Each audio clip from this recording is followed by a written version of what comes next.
AP CM Chandrababu ఇవాళ పోలవరం ప్రాజెక్టును సందర్శించనున్నారు. ఉదయం 10 గంటలకు ఉండవల్లిలోని తన నివాసం నుంచి హెలికాప్టర్లో సీఎం చంద్రబాబు పోలవరం వెళ్లనున్నారు. దాదాపు 11 గంటల సమయానికి సీఎం ప్రాజెక్ట్ సైట్ కు చేరుకుంటారు. అక్కడ ప్రాజెక్టు నిర్మాణ పనులను సీఎం పరిశీలించనున్నారు. 990 కోట్లతో చేపట్టిన కొత్త డాఫ్రమ్ వాల్ నిర్మాణ పనులను పరిశీలించనున్నారు చంద్రబాబు.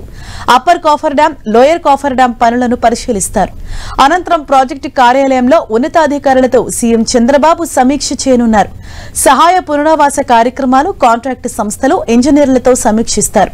ఈ సందర్భంగా అధికారులకు పవర్ పాయింట్ ప్రెజెంటేషన్ ఇవ్వనున్నారు. కూటమి ప్రభుత్వం అధికారులకు వచ్చిన తర్వాత పోలవరం పనులను పరుగులు పెట్టిస్తోంది. ఇప్పటిదాకా 78% పనులు పూర్తయ్యాయి.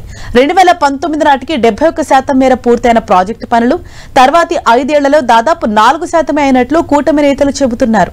2024 జూన్ నుంచి 2025 ఫిబ్రవరి నాటికి అంటే 89 నెలల్లోనే 3% పనులు పూర్తయినట్లు తెలిపారు.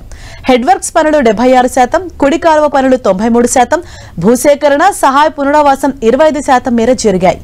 ముఖ్యంగా డాఫ్రమ్ వాల్ పనులు శరవేగంగా నడుస్తున్నాయి. గత నెల 18న వీటిని ప్రారంభించగా డిసెంబర్ నాటికి పూర్తి చేయాలని లక్ష్యంగా నిర్దేశించుకున్నారు. ఈ వాల్ మొత్తం పొడవు 1396 మీటర్లు కాగా ఇప్పటికే 158.20 మీటర్లు నిర్మించారు.